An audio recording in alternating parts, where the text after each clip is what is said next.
오늘은 새롭게 읽는 신약성경 14번째로 본문은 마태복음 7장 1절에서 5절 보시겠습니다. 마태복음 7장 1절에서 5절 제가 봉독하겠습니다. 비판을 받지 아니하려거든 비판하지 말라. 너희가 비판하는 그 비판으로 너희가 비판을 받을 것이요 너희가 헤아리는 그 헤아림으로 너희가 헤아림을 받을 것이니라. 어찌하여 형제의 눈 속에 있는 티는 보고 내 눈 속에 있는 들보는 깨닫지 못하느냐. 보라, 내 눈 속에 들보가 있는데 어찌하여 형제에게 말하기를 나로 내 눈 속에 있는 티를 빼게 하라 하겠느냐. 애식하는 자여, 먼저 내 눈 속에서 들보를 빼어라. 그 후에야 밝히 보고 형제의 눈 속에서 티를 빼리라. 최근 한국에서 내로남불이라는 말이 해저되고 있는데, 잘 알다시피 내가 간통하면 로맨스이고 남이 그러면 불륜이란 뜻입니다. 정치판에서 오리발 내며 거짓말하는 데서부터 발단해서 지금 사회 전반에서 통용되고 있습니다. 자기 잘못은 부인하는 것을 넘어서 거꾸로 선하게 포장하고 남의 잘못은 침체봉대해서 정죄하는 그런 이선을 풍자하는 말입니다. 예수님도 본문에서 그런 배식적인 잘못을 범하지 말라고 가르쳤는데 그 내용을 간단히 세 가지로 정리할 수 있습니다. 첫째는 자기 눈에 들보부터 빼라고 말했습니다. 신자는 남의 잘못을 고쳐주기 전에 자기 잘못부터 엄격하고도 정확하게 따져서 고쳐야 한다는 것입니다. 그러지 않으면 자기에게 남아있는 잘못 때문에 남을 비판했던 그대로 자신이 비판받는다고 합니다. 둘째는 외식하지 말라고 했습니다. 남의 잘못을 지적하면 자연히 자기가 그보다 더 선하다는 사실이 입증이 되어버립니다. 절대로 자신의 도덕적인 우월성을 가시하려는 태도로 비판하지 말아야 한다는 겁니다.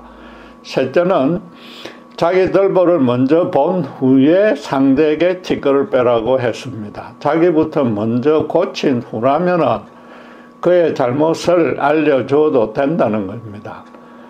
이 셋 다 초점은 자신부터 고치라는 것에 모입니다. 그런데 이런 권면은 다른 종교나 일반 윤리에서도 가르치는 내용입니다. 예수님은 죄로 타락한 인간에게 단순히 윤리적으로 올바른 가르침을 주려고 이 땅에 오시지 않았습니다. 그렇다고 도덕을 무시해도 좋다는 반율법주의를 가르친 적은 한 번도 없습니다. 하나님이 완전히 선하신 분이고 그분의 형상을 닮게 지어진 인간인지라 믿음에 상관없이 사람이라면 당연히 도덕적으로 선하게 살아야 합니다. 불신자들도 마태복음의 산상수훈이 성경에서 아니 모든 종교 중에 최고 수준의 도덕률을 가르친다고 말합니다. 주님의 성육신이나 기적을 인정하지 않는 자유주의 교파에서는 심지어 산상수훈만이 성경에서 신자가 따라야 할 하나님의 절대적 계명이라고 주장합니다. 그러나 전체 문맥을 잘 살펴보면 산상수훈 전체가 표면적으로 윤리적인 문제를 다루지만 사실상 천국에 관한 가르침임을 알 수 있습니다. 예수님은 마태복음 5장 3절에 산상수훈을 심령이 가난한 자는 복이 있나니 천국이 그들의 것이미요라는 말씀으로 시작합니다. 마지막에도 7장 21절에 보면은 나더러 주여 주여 하는 자마다 다 천국에 들어갈 것이 아니요 다만 하늘에 계신 내 아버지의 뜻대로 행하는 자라야 들어가리라고 했습니다. 또 그러면서 자기 집을 반석 위에 지은 자만이 천국에 입성할 수 있다고 결론을 내립니다. 이 반석에 집을 짓는다는 것은 믿음의 근거를 오직 하나님의 구원 진리에 두는 자를 말하는 겁니다. 주님의 이 산상수훈을 다 듣고 난 후에 청중들의 반응에도 주목해야 됩니다. 7장 28절 29절 마지막에 예수께서 이 말씀을 마치심에 무리들이 그의 가르치심에 놀라니 이는 그 가르치시는 것이 근이 있는 자와 같고 그들의 서기관들과 같지 아니함이라고 했습니다. 서기관들은 윤리적, 종교적 관점으로만 율법을 가르쳤는데 만약 주님도 같이 그들과 같은 맥락에서 조금 더 잘 가르쳤다면 그렇게 놀라지 않았을 겁니다. 주님이 전혀 다른 차원에서 가르쳤던 겁니다. 당시에 유대인들이 성경도 없고 신학은 물론 교리도 몰랐지만은 주님의 말씀이 천국을 가르치는 영적인 설교였다고 깨달았다는 뜻입니다. 오늘날 신자들은 성경 66권을 소지하고 통독하고 있으며 교회에서도 체계적으로 교리와 신학도 배웁니다. 그렇다면은 이 천국을 가르치는 선상수훈에 포함된 본문에서도 내로남불과는 다른 차원의 교훈을 찾아서 자기 믿음에 적용할 수 있어야 됩니다. 우선에 주님이 산상수훈을 가르칠 때 시적인 수사법을 많이 동원했음에 주목해야 됩니다. 대중을 상대로 하는 강연이라서 요점을 간결하며 분명하게 표현하려는 의도였습니다. 본문도 보면은 서로 그 라임이 짝짝 맞도록 그 말을 이어나가고 있습니다. 또 가장 강조하려는 주제를 맨 앞에 두었습니다. 우리말로는 어감을 매끄럽게 하느라고 어순을 바꾸어서 비판받지 아니하려거니 앞에 나오지만 원문은 비판하지 말라가 가장 먼저 나옵니다. 그것도 말라, 낫라는 부정사로 시작하는 도치법을 사용했는데 원문을 직역하면 하지 말라, 비판을 이렇게 되는 겁니다.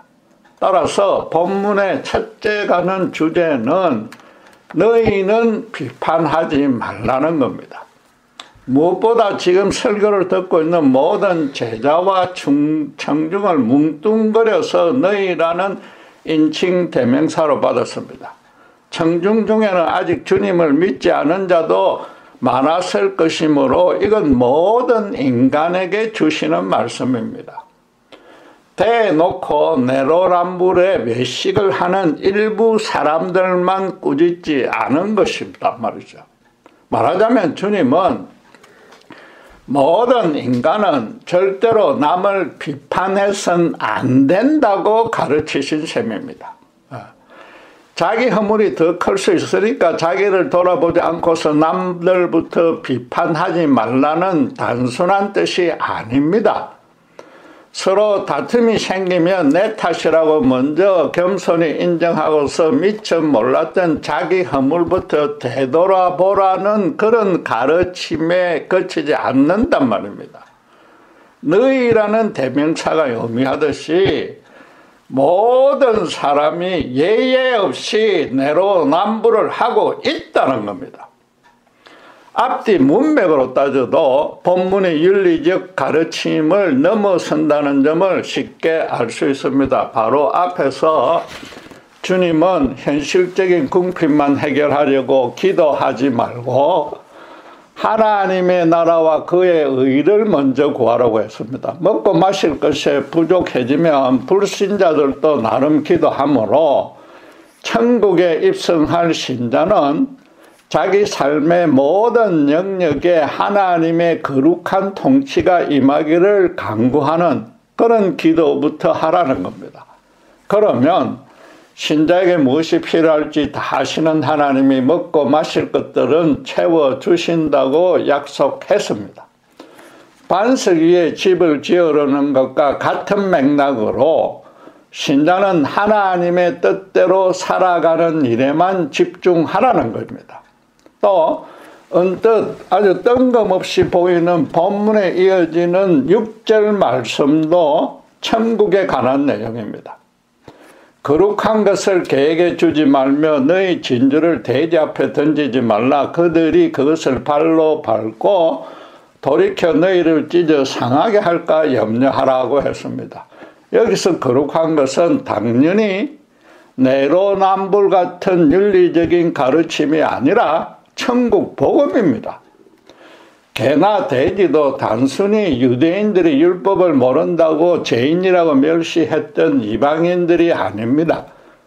하나님을 대적하는 본성으로 인해서 십자가 복음의 은혜를 끝까지 완악하게 거역하는 불신자들을 말하는 겁니다.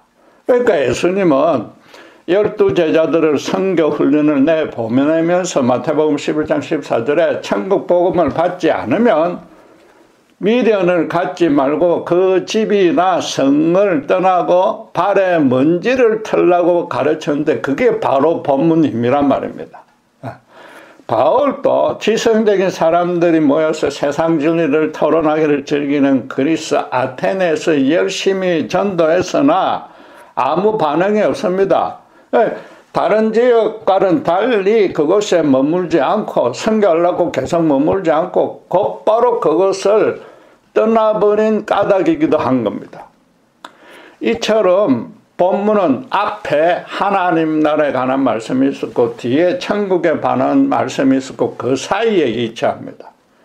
주님이 느닷없이 문맥과 전혀 상관없는 말씀을 하실 일은 없으므로 본문 또한 같은 맥락의 가르침이란 말입니다. 그렇다면은 왜 주님이 남을 비판하지 않는 문제를 천국과 연결시켰는지 따져봐야 하는 겁니다.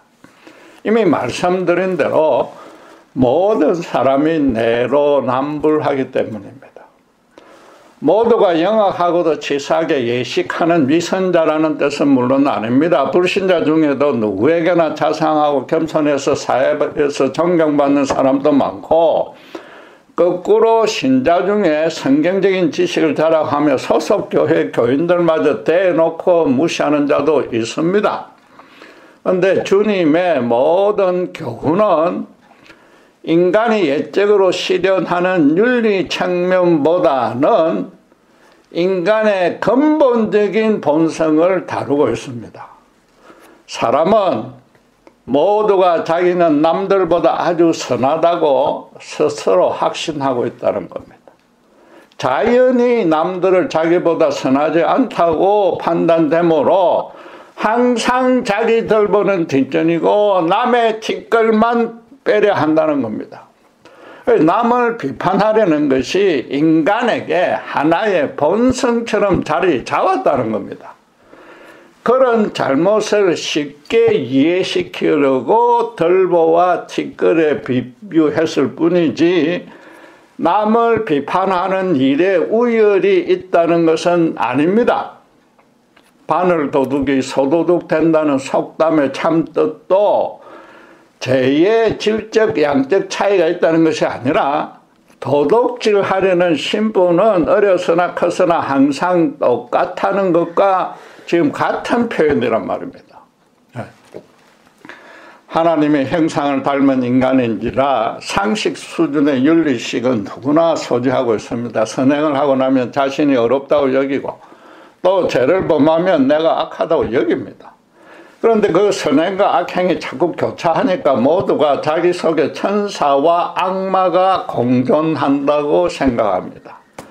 그런데 그 마음속에 악마와 천사 중에 누가 헤게모니를 쥐고 있는지 정말로 진지하게 한번 따져보려고 하면은 그 대답은 모두가 똑같을 것입니다. 천사가 악마를 이긴 것과는 비교가 안 될 정도로 자기 속에 악마가 천사를 더 자주 더 크게 이겼다고 말합니다. 그렇다면은 모든 인간이 사실은 전혀 착하지 않은데 스스로 착하다고 최소한 남들보다 더 착하다고 착각하고 있다는 겁니다. 모두가 바로 자기 자신에게 속고 있는 겁니다. 자기 속에 천사와 악마가 공존한다는 고백도 사실은 자신의 본성적인 죄악을 감추려는 미션일 뿐입니다. 내가 범한 잘못은 내가 아니라 내 속에 악마가 했다는 거죠. 반대로 가뭄에 콩나듯이 하는 선행은 자기 속에 천사가 아니라 남보다 어려운 자기가 행했다고 자랑하는 겁니다. 결국 모든 인간이 자기 눈에 들보를 갖고 있으며 그 들보의 우열은 전혀 없다는 겁니다. 모두가 똑같으니까 남을 비판하게 되면 바로 그 비판하는 그 일 때문에 부모님도 비판받을 수밖에 없습니다. 진흙탕에서 뒹굴고 놀았던 아이들이 서로의 얼굴을 보며 더럽다고 말하고 있는 그런 꼴이란 말입니다. 모든 인간은 똑같은 죄인일 뿐이지 절대로 더 악한 죄인이 있고 덜 악한 죄인으로 나눠지지 않습니다. 그래서 주님은 대뜸 비판하지 말라는 것에 방점을 찍고서 가르치기 시작한 겁니다. 모든 인간에게 내로남불하려는 본성이 심겨져 있다는 겁니다. 언제 어디서 누구와 무슨 일을 해도 이 근본적인 죄성 때문에 상대를 비판하고 싶어서 입이 건질건질해진다는 겁니다. 결국 내로남불은 자기 속에는 천사가 있고 남의 속에는 악마가 있다고 말하는 것이죠. 인간은 자기 잣대로만 다른 사람의 선악간을 자기 중심으로만 생각하고 판단, 결정, 시행하는 존재라는 겁니다. 자기는 착하니까 자신에게 적용해야 할 윤리적 잣대는 필요가 없습니다. 때로는 잘못을 범해도 실수였을 뿐이거나 금방 고칠 수 있다고 자신하는 겁니다. 또 잘못을 범해도 자기 존재 자체는 어려우니까 굳이 그 개별적인 행동을 일일이 문제 삼을 필요가 없다는 겁니다. 여러분, 아담의 원죄하에 태어난 자연인이 죄의 노예가 되어 있다는 것이 바로 이런 상태에 처해 있다는 뜻입니다. 모든 사람이 무슨 포악한 성격을 갖고서 그 성격이 이끄는 대로 죄악을 즐기면서 행한다는 것은 아닙니다. 자신이 자신에게 소모가 넘어가서 스스로 아주 착하다고 착각하는 것이 원죄란 말입니다. 나쁜 일을 해도 어려운 자신이 했기에 죄의식이 별로 생기지 않고 또 그런 식이니까 계속 죄를 짓게 되고 결국 죄의 노예가 되어 있단 말입니다. 아담이 사탄의 게임에 빠져서 선악과를 따서 먹자 하나님이 어떻게 걱정했습니까? 창세기 3장 22절은 여호와 하나님이 이르시되 보라 이 사람이 선악을 아는 일에 우리 중 하나같이 되었으니 그가 그의 손을 들어 생명나무 열매도 따먹고 영생할까 하노라 라고 했습니다. 아담이 선악을 하나님만큼 알게 되었다면 아주 좋은 일인데 그런데도 하나님은 그 상태로 영생하지 못하도록 생명나무로 가는 길을 막아버렸습니다. 선악을 아는 일에 하나님처럼 되었다는 것이 선을 더 정확하고 더 깊이 알아서 삶에 실현할 정도가 되었다는 뜻이 아닙니다. 자신이 자기와 남에게 적용할 선악의 기준을 스스로 정하고 또 더 나아가서 자신이 바로 절대적 선이라고 여기게 된 겁니다. 선악에 대해서 걸을 수 있는 존재는 하나님뿐이니까 선악을 아는 일에 당신처럼 되었다고 말한 것입니다. 사탄이 선악과를 먹으면 하나님보다 더 선해지고 좋아지는데 하나님이 시기해서 먹지 못하게 했다고 아담을 유혹했습니다. 아담이 그 게임에 넘어갔다니 선악 자체를 하나님처럼 정확하게 판단하게 된 것이 아니라 선악을 적용하며 실행하는 그 경로만, 방식만 하나님처럼 스스로 행하게 된 것입니다. 사탄이 하나님처럼 된다는 것은 너무나 교묘한 거짓말이요 속임수였던 겁니다. 아담이 선악과를 따먹을 때 속으로는 하나님 그분을 자신의 존재와 삶과 인생에서 완전히 제외해 버렸으니까 자연히 자기만 높일 수밖에 없습니다. 정확하게 말해서는 자기를 그렇게 최고로 선하게 높이려 드니까 절대적이고 지고의 선인 하나님마저 죽여버린 겁니다. 아담은 곧바로 하나님께 조건 없는 용서를 받아서 다시 하나님과 화목하게 되었으나 불행하게도 그의 후손 모두는 사탄의 이 교묘한 거짓말에 오염되어 버렸습니다. 자신이 자기의 유일하고도 절대적인 주인이 되음으로 해서 하나님을 대적하게 되었습니다. 그 결과 모든 사물과 산을 자기 중심으로만 판단하고 더 나아가서는 자기는 유일하게 혹은 최고로 선하니까 모두가 내로남불하게 된 것입니다. 자기에게는 엄격한 잣대를 갖다 대고 남에게는 간용적인 태도를 보이라는 정도는 인간 서성도 얼마든지 가르칠 수 있으므로 예수님이 굳이 이 땅에 오지 않아도 됩니다. 주님 말씀대로 남에게 비판받고 싶은 사람은 아무도 없습니다. 또 그래서 싫은 사람은 상종하지 않고 사랑하고 싶은 사람만 사랑하면 됩니다. 주님은 그래서 마태복음 5장 46절에 바로 그런 인간의 태도를 크게 야단쳤지 않습니까? 주님은 지금 사실상 모든 인간이 외식함으로 다른 사람을 믿지 말라고 가르친 셈입니다.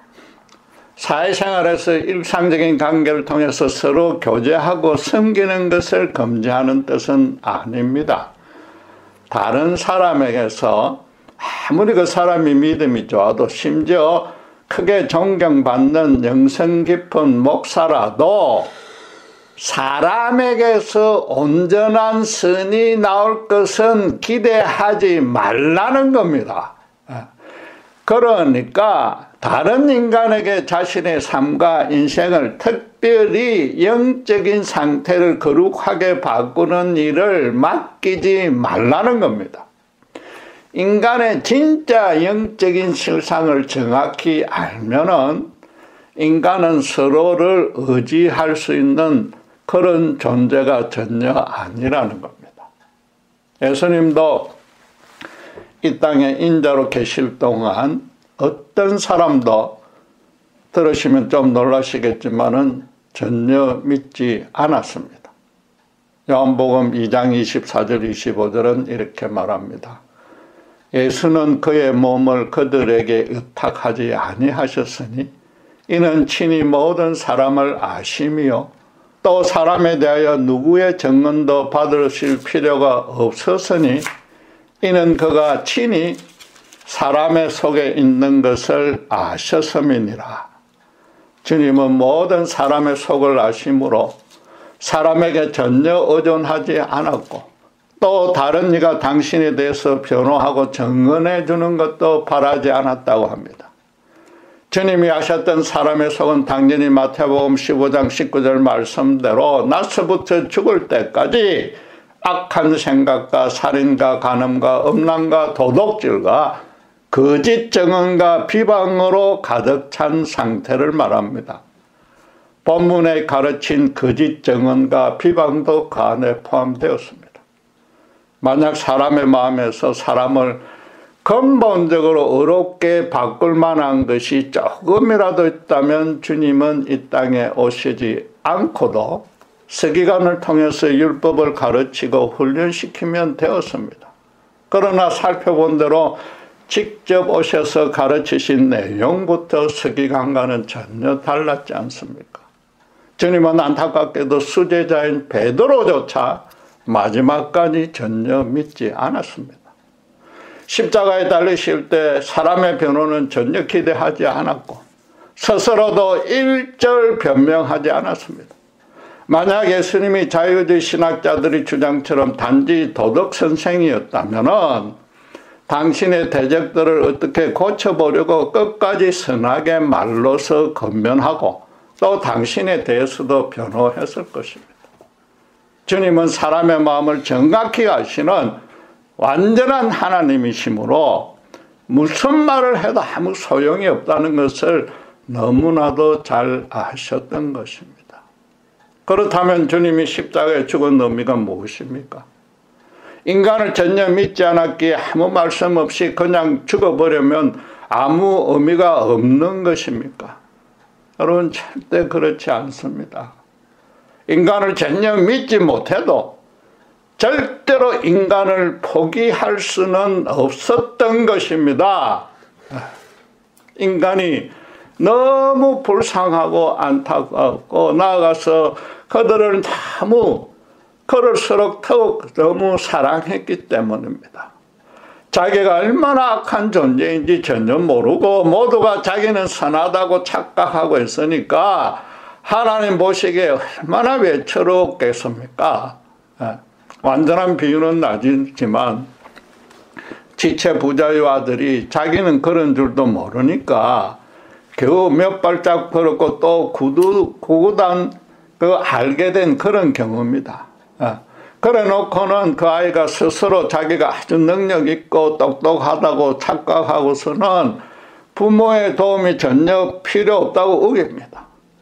범사에 부모의 도움이 필요한데도 자기 마음대로 놀게 놓아두지 않는다고 자기 부모가 아니라고 대들면 그 부모로서는 더더욱 애처롭지 않겠습니까?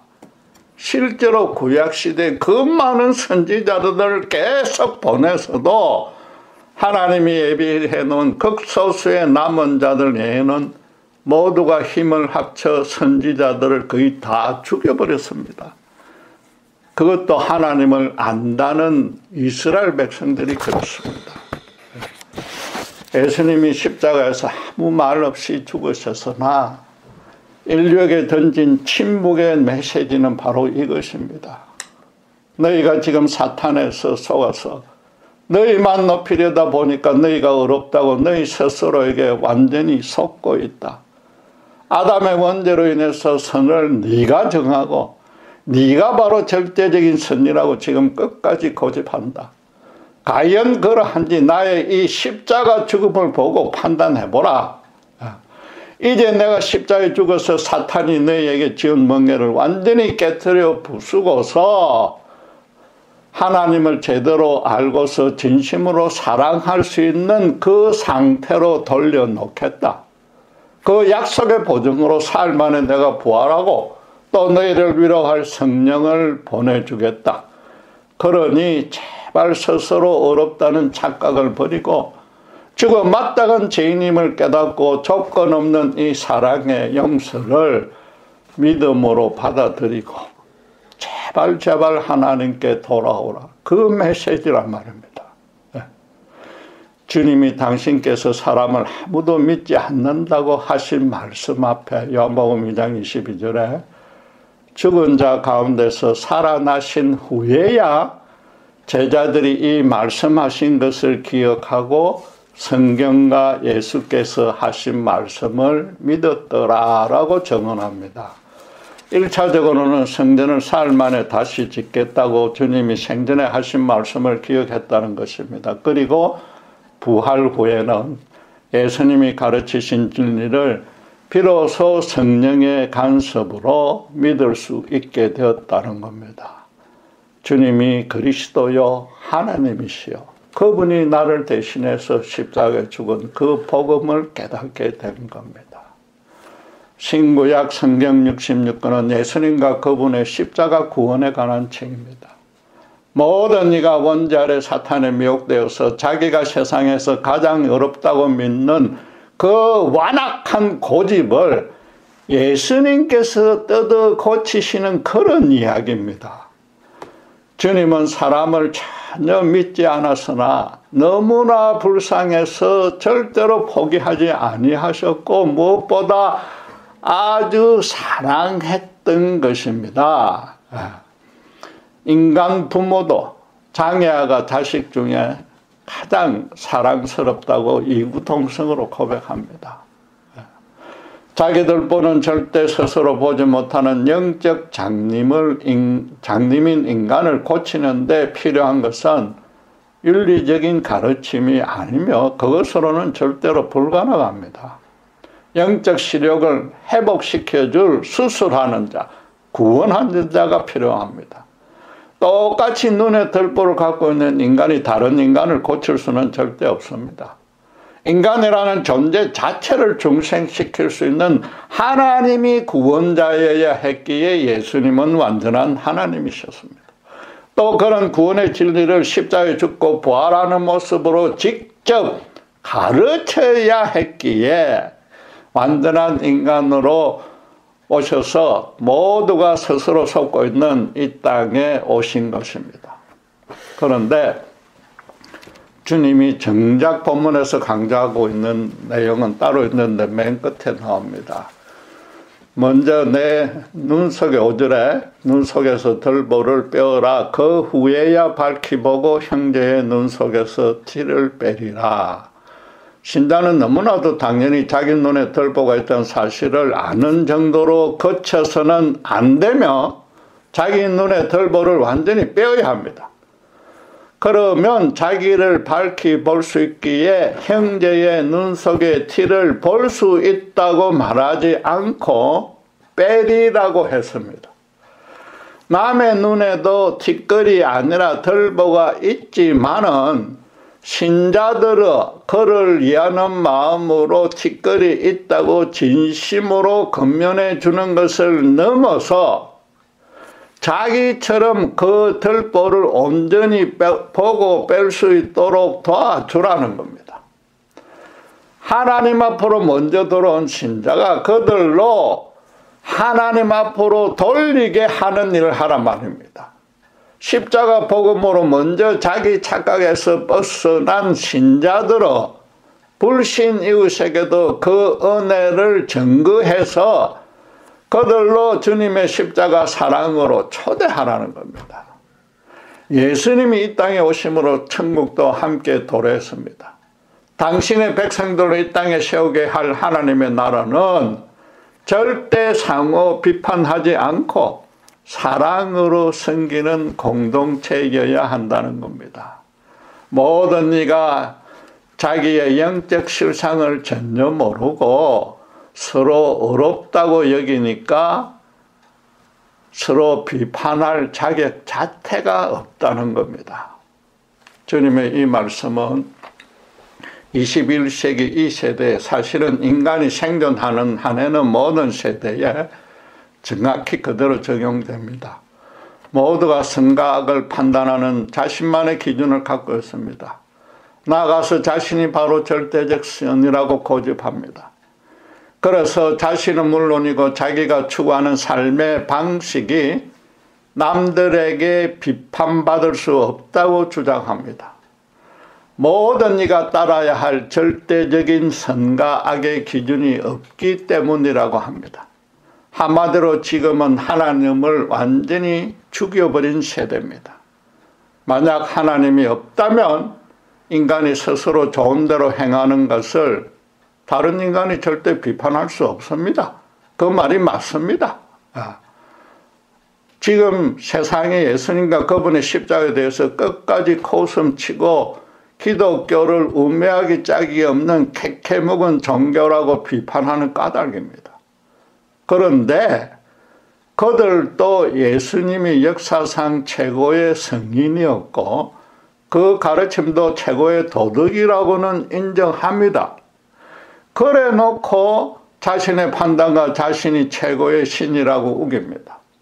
방금 예수님이 최고의 선이라고 해놓고 자기가 최고의 선이라고 하니까 자기가 예수님의 자리를 찾거나 예수님보다 더 우월하다는 겁니다. 그러니까 예수님이 사람을 전혀 믿지 않았고 또 그래서 당신께서 십자가에 말없이 죽으시는 길 말고는 인류에게 소망이 없단 말입니다. 예수님도 지금 절대 남을 비판하지 말라고 가르쳐서나 세상 사람과는 정반대의 이유 때문입니다. 세상은 모든 인간이 본성적으로 선하니까 그래서는 안 된다고 하고 주님은 모두가 본성적으로 악하니까 그래서는 안 된다고 합니다. 하나는 절대적 진리고 다른 하나는 절대적 거짓입니다. 누구도 예수님보다 자기가 더 어렵다고 지혜롭다고 우길 수 없지 않습니까? 그런데도 모두가 그러니 사탄에 미혹되고 자신에게 속아서 거짓을 진리라고 믿고 있는 것입니다. 여러분, 지금 세상 사람들의 잘못을 탓하려는 뜻이 전혀 아닙니다. 저들은 모르고 있습니다. 현 세대의 영적 흐름을 살펴볼수록 신자들은 주님처럼 그들이 너무 어리석고 안타까워져야 된다는 겁니다. 신자도 이전에는 내로남불의 본성 때문에 남을 심심찮게 비판했지만 그것이 얼마나 사악한 원죄의 잔재인 줄 이제 성령의 간섭으로 절실히 깨달았단 말입니다. 그래서 죄로 타락해서 진흙탕이 된 이 땅에 함께 뒹굴고 있는 이웃을 비판해서는 절대 안 된다고 절감하고 계십니까? 비판 대신에 주님의 사랑으로 이웃을 끝까지 섬기고 있습니까? 말하자면 사탄에 미혹되어서 스스로 자기가 가장 어렵다고 속고 있다는 사실을 깨닫도록 어떤 방식으로든 예수 십자가 진리와 은혜를 증명하고 있습니까? 기도하겠습니다. 사탄에 미혹되어서 스스로 이롭다고 속고 있던 저희를 예수님의 십자가 은혜로 구원해 주신 은혜 참으로 감사합니다. 그러나 너무나 안타깝게도 세상은 하나님을 대적하다 못해 아예 말살하는 단계에 이르렀습니다. 모든 인간이 하나님의 자리를 대신 차지하고서 심판의 날에 임할 진노를 자리머리에 쌓고 있습니다.